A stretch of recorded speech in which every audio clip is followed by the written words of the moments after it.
Hi guys, and welcome to this week's episode of State Champs Chat. I'm Stephanie. I'm Lauren. And welcome back. You know, a lot of schools are starting this week, so that's really exciting. And congrats to all of you guys. It's week 3 now of football season, which is huge.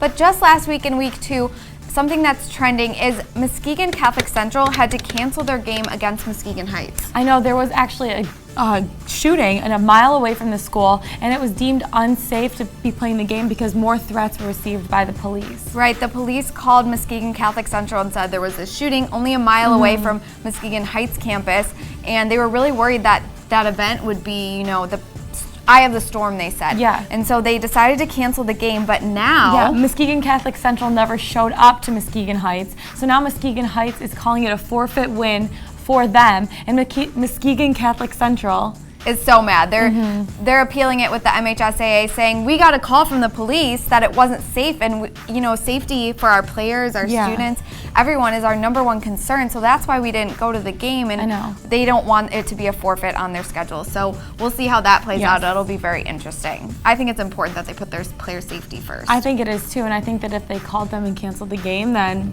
that seems like the game is canceled. It's not considered a forfeit if they don't show up. It'll be interesting to see what they say. For our Athlete of the Week this week, we actually chose a coach, but he was once an athlete himself here in Michigan. It is the Flint Kearsley defensive coordinator and assistant coach, Scott Lints. Yeah, he was actually diagnosed with oral cancer April 2014. He had to sit out all last season, but now this season he's back on the bench, he's back coaching. Yeah, he's in remission now, and so we just thought that was an awesome story, and he said, you know, he's so excited to be back coaching on the field, and so we chose him as our Athlete of the Week this week. We're so happy that you're back.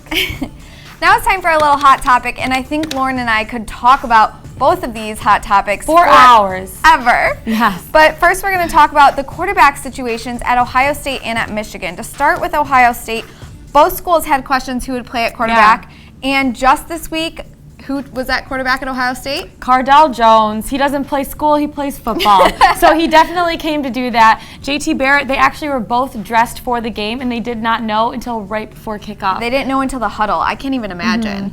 I know. That's a lot of pressure coming down to it. A lot of people thought JT Barrett might play as well. Yes, they thought it was going to be him, but Cardell led them to the championship last year, so I think that's ultimately what put him in the starting position. However, Braxton Miller, they put at wide receiver. Showed his athletic ability. He's still one of the best players on their team, and I think that he really proved that this weekend. Yeah, he really proved himself. He did an outstanding job, and everyone's saying, who even cares now who played quarterback? Braxton Miller just showed everyone up on the field, and they beat Virginia Tech, which was huge because that was the only team they lost to all year last year. I know, Urban Meyer was probably pretty pumped about that win.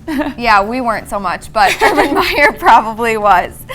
Now to a less exciting quarterback topic was the Michigan game last week. In Michigan, they announced that day, they didn't tell anyone, they told the team earlier in the week, but they didn't tell anyone who was going to play quarterback for U of M in their season opener until that day, and last week it was Rudock. It was Jake Rudock, and I have mixed feelings about this. I don't know. He started off decent, but then he kept overthrowing passes. So many overthrows. 3 turnovers. Like, he just couldn't hit a receiver to save his life. And I can't believe that he had 3 interceptions in their first game, and he only had 5 last year, the entire year when he played at Iowa.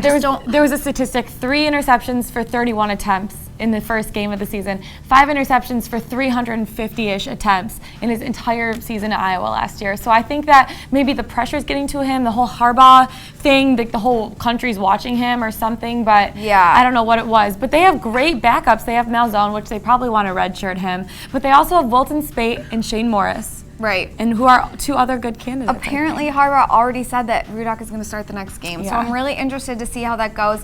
Another just Michigan exciting thing, though, is Grant Perry, who you guys probably remember from last year, played at Brother Rice, got a lot of field time. He did, and he got a lot of catches. He had a lot of yards. His statistics were very, very good as a true freshman. Right. Yeah, it was definitely very impressive. So I'd like to see Malzone on the field out there with him, his former Brother Rice teammate, but we'll see how that goes, and it'll be interesting to see how that quarterback situation continues to play out. Speaking of Michigan quarterbacks, now it's time for our score or fumble, and you know, finally we're done. This is it. This is going to be the last time we talk about this, hopefully. Yes. But Tom Brady's suspension was overturned. It was overturned. And do you think this is a score or fumble? I don't know. I think that it's a score. Finally, something's been resolved. I don't know how I feel about the whole situation, whether it did happen, it didn't happen.